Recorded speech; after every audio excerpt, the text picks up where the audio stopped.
Alexandre, right in the front right here. Hello. How are you?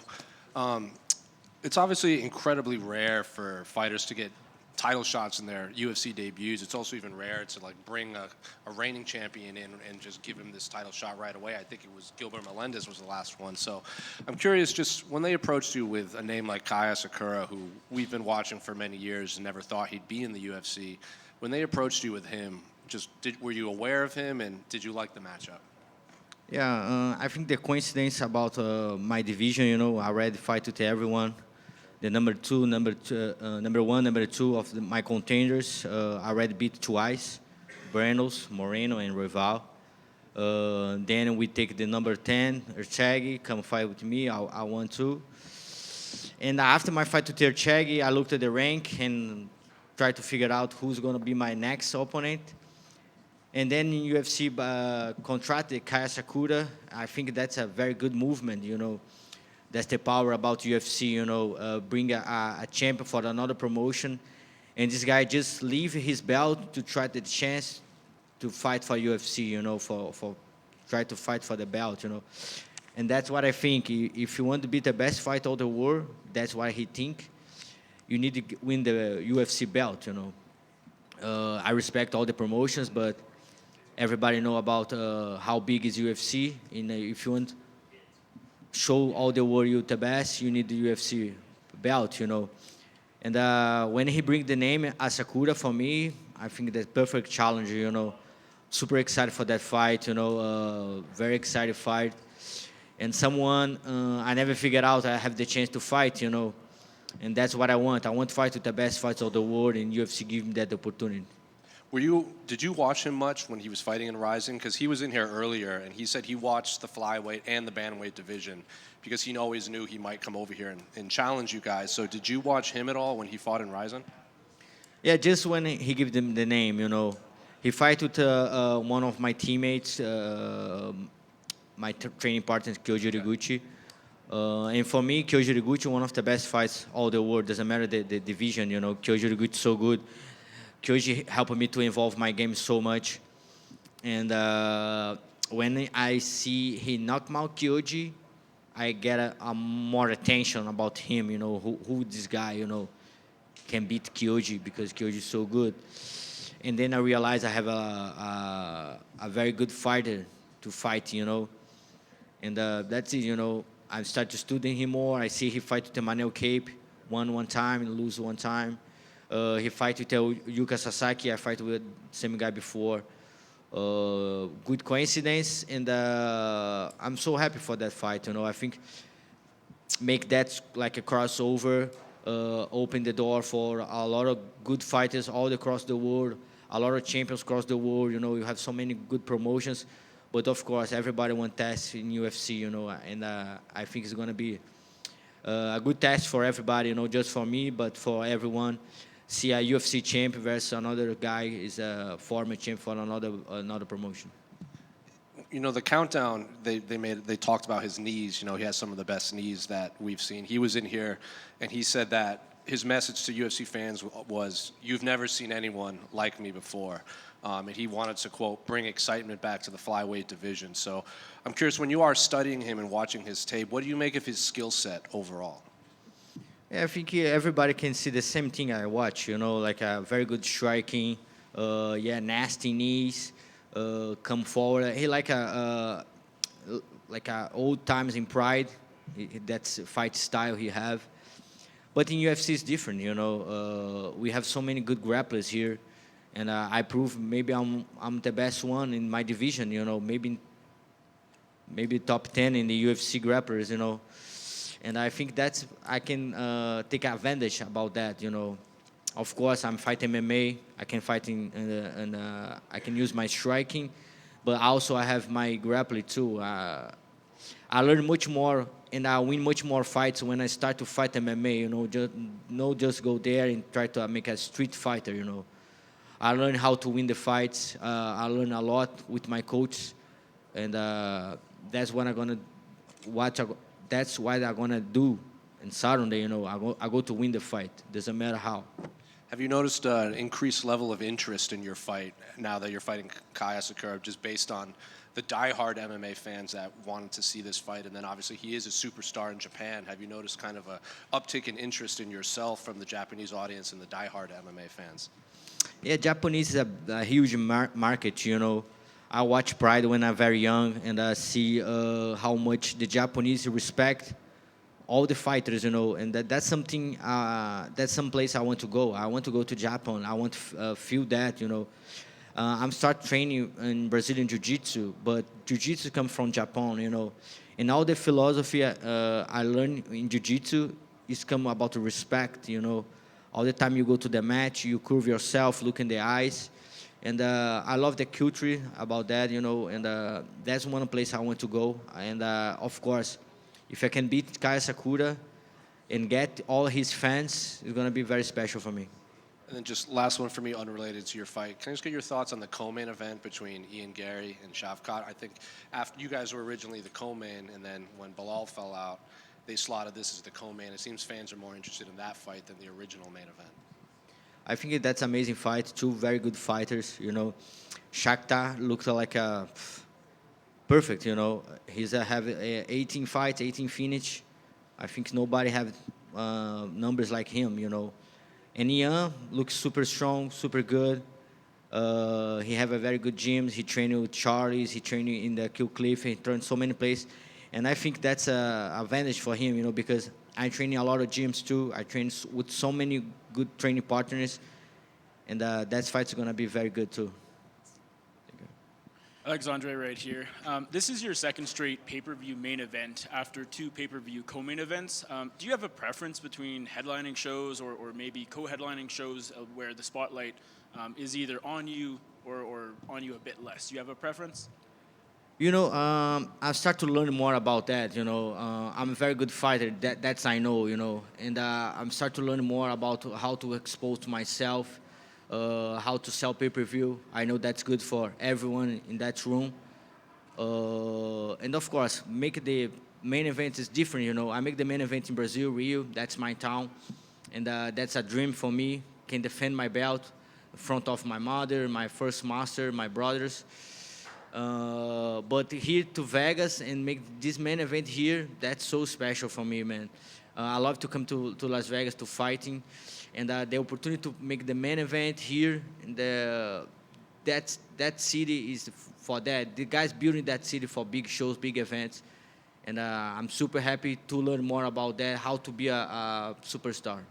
There's been a lot of talk about pound for pound over the past few months with the John Jones and Dana White situation. You're number 11 on that list right now. Do you feel you should be a bit higher and maybe with a win on Saturday or even right now, you deserve to be in that top 5? Yeah, of course. Maybe the fans think about the pound for pound just a numbers, just one more ranking. But I think to all the fighters, this is something huge, you know. That's something everyone want to be the best fighter of the world, you know. And I try to do that too, you know. I try to be the best fighter of the world. And I know Saturday I have a big chance to climb this rank. Did you notice that your opponent was standing here watching you for a little bit? What do you First think? time I see him. What do you think of that he's kind of scoping you out? You look nice, yeah? Japanese style. Alexandre, your wife has been by your side for so long. What advice did she give you early on in your career, and how has that advice changed as you've become champion? My wife? Yeah. She gave me some advice about that fight? Yeah, fighting and in life.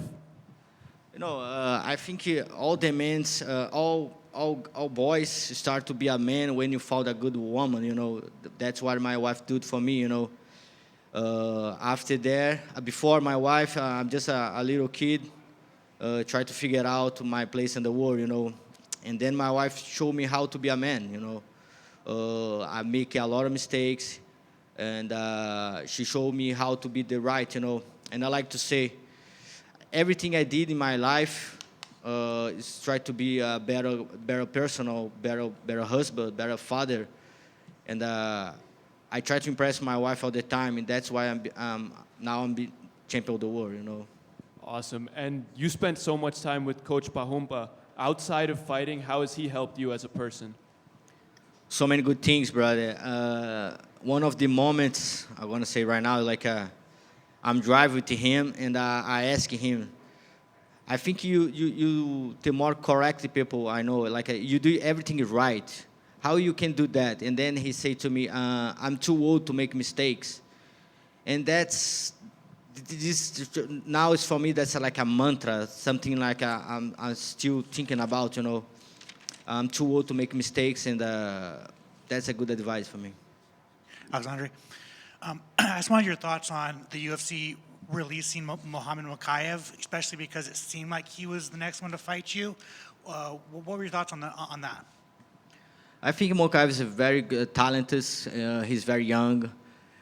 He have a dream. He have a wish. Try to be the youngest UFC champ. But like they got decisions, you know. I think he figured out about that, you know. I think he have opportunity to back to the UFC. He's a very good talent, and of course that he's someone can show to UFC. He's very good fighter, and of course he have a chance to fight for the belt. Were you planning on fighting him? Because it seemed like after he beat Manel Kopp, he was next to fight you.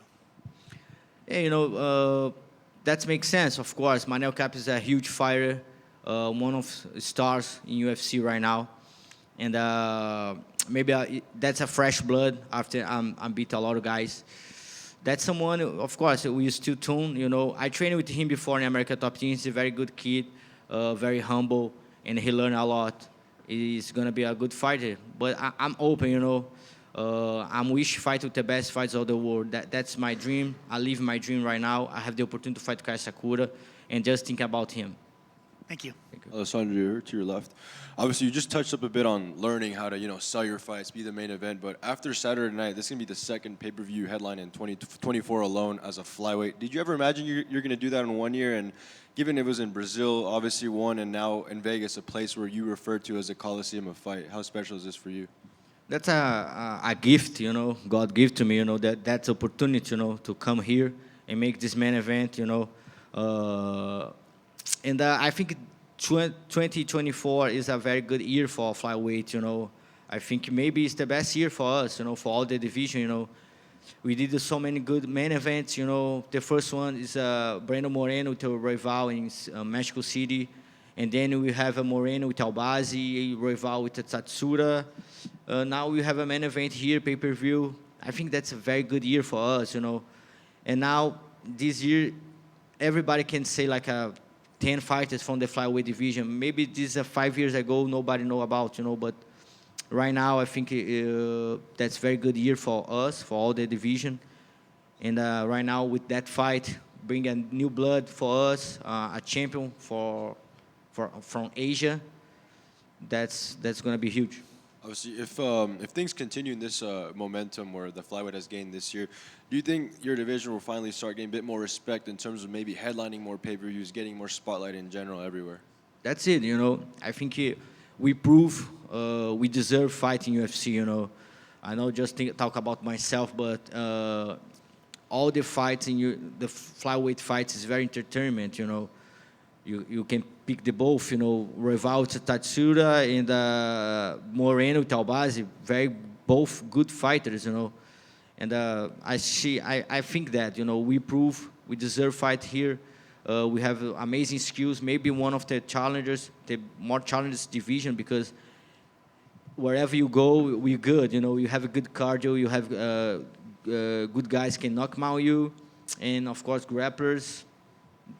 That's for me, one of the best division in UFC. Alex, right here. Alexandre, we've seen a lot of the stars of the UFC get custom shorts. As the UFC's best flyweight, what kind of custom shorts would you like if they gave you the privilege to have them?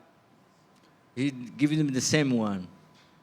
I hope it's like a custom short too. Maybe for the next fight, I don't know. But I'm here to prove I'm the best flyweight of the world, and I try to be the best fighter of the world, you know. That's what I come to Saturday. I don't come to take a new short or anything about that, you know. If he bring me one new one, that's nice, but, you know, in the end of the day, I back to my home, stay with my family. That's what doesn't matter for me, you know. Win fight this Saturday, and prove I'm the best on the world. Leading up to the fight, you were putting on social media, releasing, talking about the mindset of a champion. Haven't had the belt for a while now. What is that mindset? What is the difference being a champion compared to being a contender every week? I think everybody need to figure out your mindset for that. For me, is stay with my feet on the ground. Have a good one on my side. My kids is something more special I have. And then I say that a couple of times. More money I make, more time I have with my family. That's what I do here. Alex, throughout the years, your relationship, and especially recently, your relationship with Jose Aldo has seemingly grown into something very beautiful, honestly. Can you just talk more about your relationship with Aldo and how it's been to kind of be mentored by what many people consider to be the greatest Brazilian fighter of all time? I agree with you, man. One of the great ones. But in Brazil, it's very hard to beat the great ones. In the place, you have Jose Aldo, Anderson Silva, Minotauro, so many good fighters, But yeah, when I start to fighting, when maybe I have 18, I go to New Union in Brazil, Rio de Janeiro. I need to travel like 3 hours to go to the gym. And the opportunity to train in the same place with Jose Aldo, Renan Barão, a lot of good fighters. That's helping me a lot, and see how Jose Aldo did everything, I watch his sparring with 10 guys, different guys in the same day, and he won everyone, He's so good, and he's still good, That's amazing. And he proved we can fight. He's still fighting doesn't matter your age, Maybe he have 37, 38 right now, and he's still young, he's still competitive, That's icon for us, and I think Brazil need more respect to Jose Aldo too. Thank you, guys. I appreciate it, man.